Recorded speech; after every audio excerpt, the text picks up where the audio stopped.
ఆదికాండము 8వ అధ్యాయము. దేవుడు నోవహును అతనితో కూడా ఓడలోనున్న సమస్త జంతువులను సమస్త పశువులను జ్ఞాపకము చేసుకొనెను. దేవుడు భూమి మీద వాయువు విసరునట్లు చేయుట వలన నీళ్లు తగ్గిపోయెను. అగాధ జలముల ఓటలను ఆకాశపు తూములను మూయబడెను. ఆకాశము నుండి కురియుచున్న ప్రచండ వర్షము నిలిచిపోయెను. అప్పుడు నీళ్లు భూమి మీద నుండి క్రమక్రమముగా తీసిపోవచుండెను. 150 దినములైన తర్వాత నీళ్లు తగ్గిపోగా 7వ నెల 17వ దినమున ఓడ అరారాతు కొండల మీద నిలిచెను. నీళ్లు 10వ నెల వరకు క్రమముగా తగ్గుచూ వచ్చెను. 10వ నెల మొదటి దినమున కొండల శిఖరములు కనబడెను. 40 దినములైన తర్వాత నోవహు తాను చేసిన ఓడ కిటికీ తీసి ఒక కాకిని వెలుపలికి పోవిడిచెను. అది బయటికి వెళ్లి భూమి మీద నుండి నీళ్లు ఇంకిపోవు వరకు ఇటూ అటూ తిరుగుచుండెను. మరియు నీళ్లు నేల మీద నుండి తగ్గినవో లేదో చూచుటకు అతడు తన యొద్ద నుండి పావురమొకటి వెలుపలికి పోవిడిచెను. నీళ్లు భూమి అంతటి మీదనున్నందున తన అరకాలు నిలుపుటకు దానికి స్థలము దొరకలేదు గనుక ఓడలోనున్న అతని యొద్దకు తిరిగి వచ్చెను. అప్పుడతడు చెయ్యి చాపి దాని పట్టుకుని ఓడలోనికి తీసుకొనెను.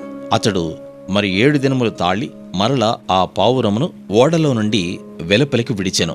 సాయంకాలమున అది అతని యొద్దకు వచ్చినప్పుడు త్రుంచబడిన ఒలీవ చెట్టు ఆకు దాని నోట నుండెను గనుక నీళ్లు భూమి మీద నుండి తగ్గిపోయినని నోవహునకు తెలిసెను.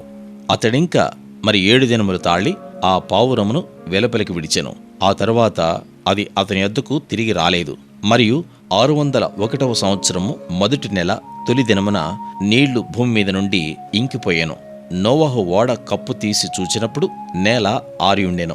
2వ నెల 27వ దినమున భూమి ఎండియుండెను. అప్పుడు దేవుడు, నీవును నీతో కూడా నీ భార్యయు నీ కుమారులను నీ కోడండును ఓడలో నుండి బయటికి రండి. పక్షులు పశువులు భూమి మీద ప్రాకు ప్రతి జాతి పురుగులు మొదలైన సమస్త శరీరులలో నీతో కూడానున్న ప్రతి జంతువును వెంటబెట్టుకుని వెలుపలికి రావలను.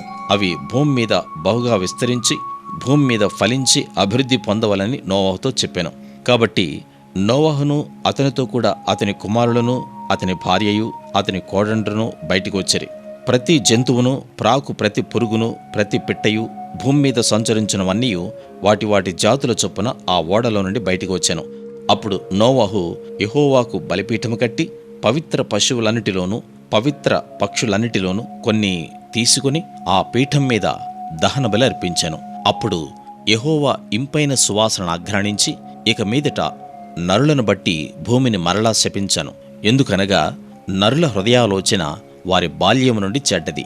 నేనిప్పుడు చేసిన ప్రకారముగా ఇకను సమస్త జీవులను సంహరింపను. భూమి నిలిచినంత వరకు వెదకాలమును కోతకాలమును శీతోష్ణములను వేసవి శీతాకాలములను రాత్రింబవళ్లను ఉండక మానవని తన హృదయంలో అనుకొనెను.